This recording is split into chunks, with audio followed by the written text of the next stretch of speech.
The Good internet's morning, been buzzing everybody. with one We have question. something pretty exciting What for really you happened today. to Laura from Laura Farms? Shocking videos claim tragedy struck. Rumors spread like wildfire about divorce, disappearance, even worse. Her comment sections flooded with concern.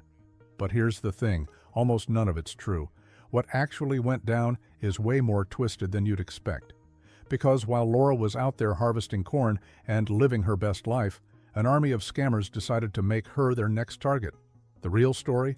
It's about deception, fake accounts, and how one Nebraska farmer became the victim of the internet's darkest side. Nobody saw it coming, least of all Laura herself. Spring 2020 hit different for everyone, but for this 19-year-old Nebraska girl, it changed everything. She'd just started renting ground from her grandpa, finally living the dream she'd had since high school. Most people were stuck inside doom-scrolling. And Laura? She was out there in a tractor cab, filming on her iPhone 8, just trying to share updates with friends and family on Twitter. Then something wild happened. Her videos didn't just get views, they absolutely exploded. We're talking overnight sensation status. That first upload inside of a tractor cab blew up beyond anything she could have imagined. Suddenly, people who'd never set foot on a farm were obsessed with watching this young woman plant corn, check irrigation pivots, and navigate harvest season. She wasn't trying to be an influencer. She was just being herself, authentic, energetic, learning as she went. Within months, Laura Farms wasn't just a YouTube channel. It became a movement.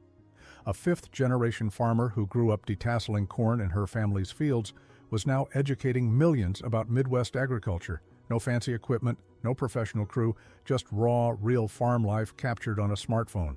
500 million views across platforms. From Nebraska girl to agriculture's biggest voice, and she was barely old enough to buy a beer.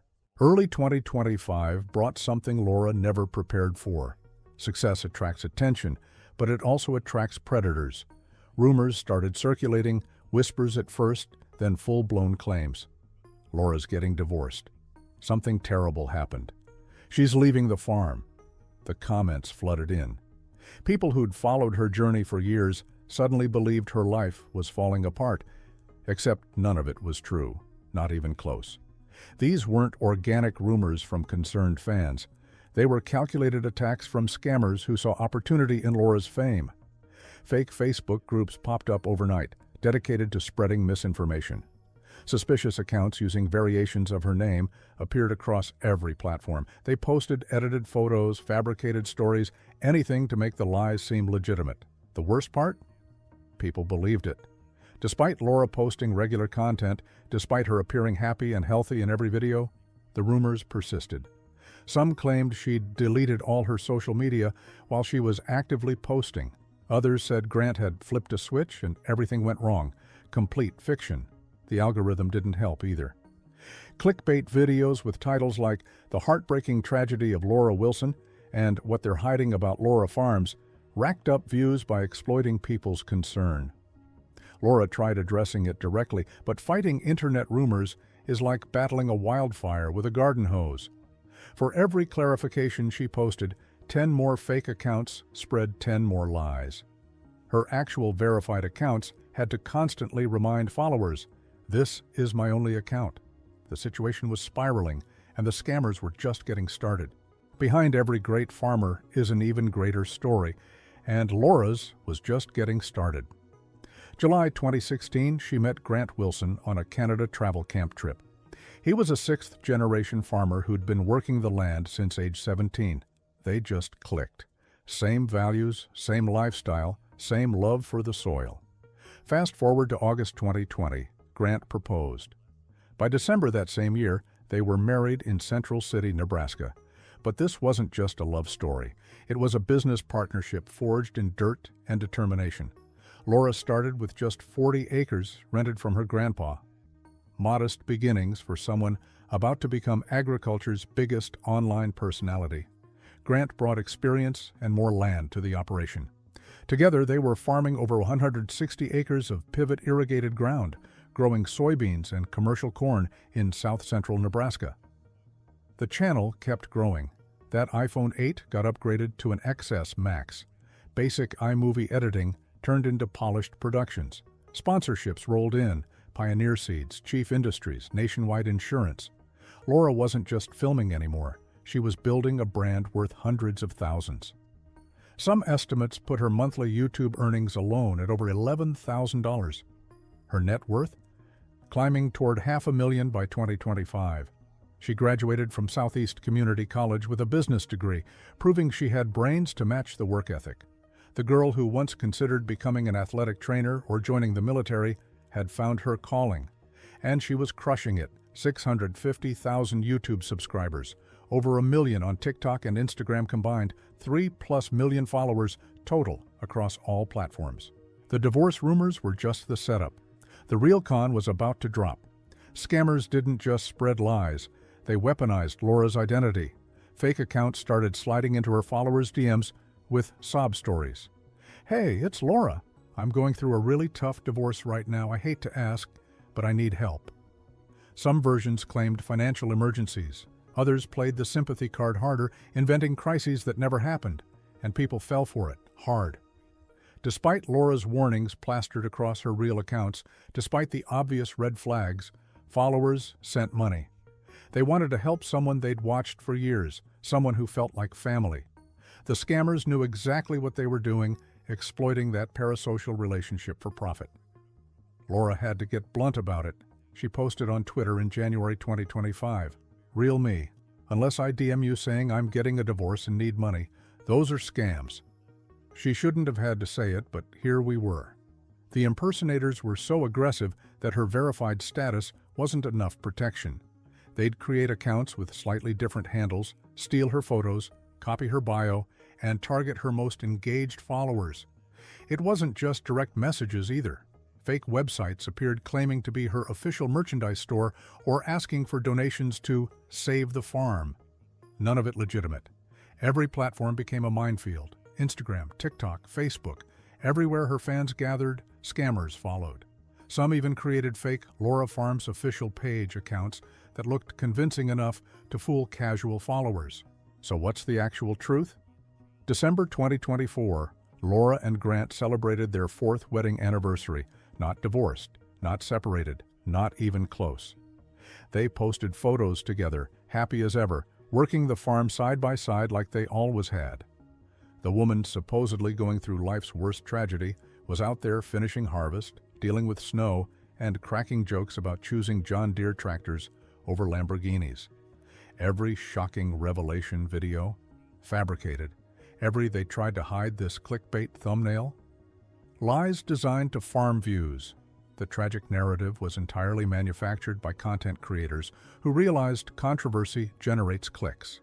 They'd take old photos, add ominous music, script dramatic voiceovers about what really happened, and present pure fiction as investigative journalism.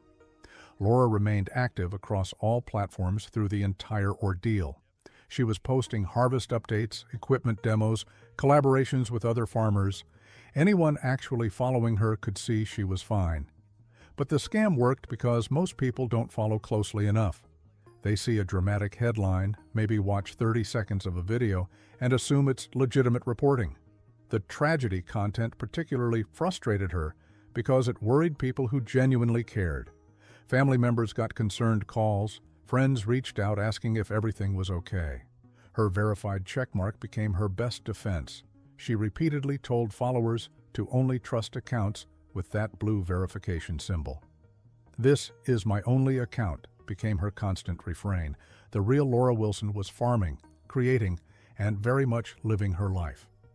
The fake Laura Wilson existed only in scammer messages and clickbait videos. But let's be clear, Laura's life wasn't all sunshine and perfectly planted rose. While fake drama dominated the headlines, real problems existed that nobody wanted to talk about. Crop insurance became a nightmare.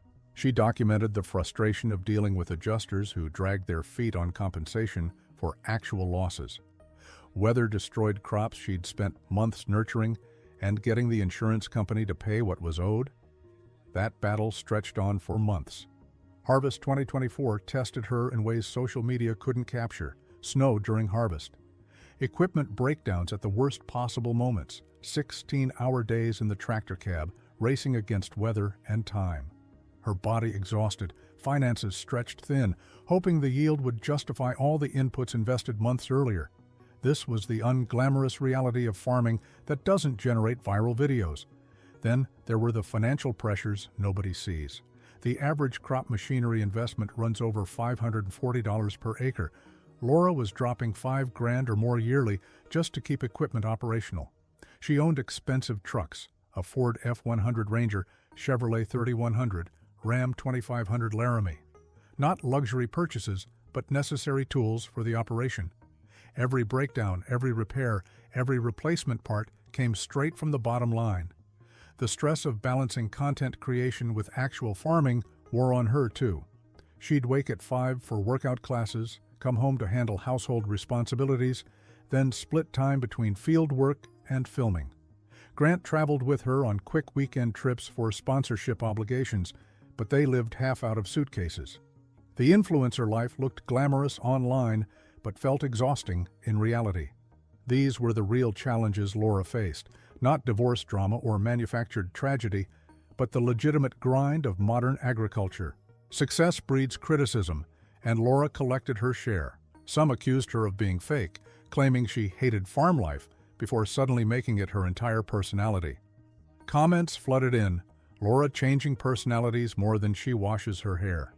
Critics called her a clout chaser who only cared about farming once she realized it could make her famous. Fair criticism or jealous hate, probably somewhere in between. Laura admitted she wasn't heavily involved growing up. She did sports and academics, detasseled corn in summer, showed pigs briefly. She didn't decide farming was her path until senior year of high school. So yeah, her commitment deepened when she realized she loved it. Is that fake or just personal growth? The haters weren't interested in nuance. Others questioned her authenticity as an actual farmer. She's just a content creator who farms on the side, they'd say, pointing to her polished videos and sponsorship deals. Some local farmers resented her platform, feeling like she got opportunities through social media rather than decades of hard work. The criticism stung because there was a kernel of truth. She was still learning, still making mistakes, and documenting it all publicly. The de-influencing crowd came for her too, dissecting her purchases, questioning her decisions, nitpicking every choice she shared online. Some claimed she was adding animals to her farm just for content, building a petting zoo for views rather than legitimate agricultural reasons. Every move analyzed, every decision questioned. The price of transparency was constant judgment from people who'd never farmed a day in their lives. Here's what really happened to Laura Wilson from Laura Farms. Absolutely nothing. She's still out there, same as always, planting, harvesting, fighting with insurance adjusters, and dealing with Nebraska weather that doesn't care about her filming schedule. Still married to Grant, still farming that Hamilton County ground, still posting videos from her iPhone. The only thing that changed was an army of scammers decided her name was worth stealing and her reputation was worth exploiting for a quick buck. The real tragedy isn't what happened to Laura, it's what happened to truth online, where fake drama gets more attention than real farming, where scammers can build entire operations around someone else's identity, where people believe clickbait over checking someone's actual verified accounts. Laura's story is a reminder that not everything you see online is real, even when it looks convincing. She's still grinding, still learning, still carrying on that 5-generation legacy her family built. The scammers will move on to their next target, the clickbait creators will find their next controversy. But Laura? She'll be in that tractor cab, filming on her phone, showing the world what real farming looks like. Drama-free.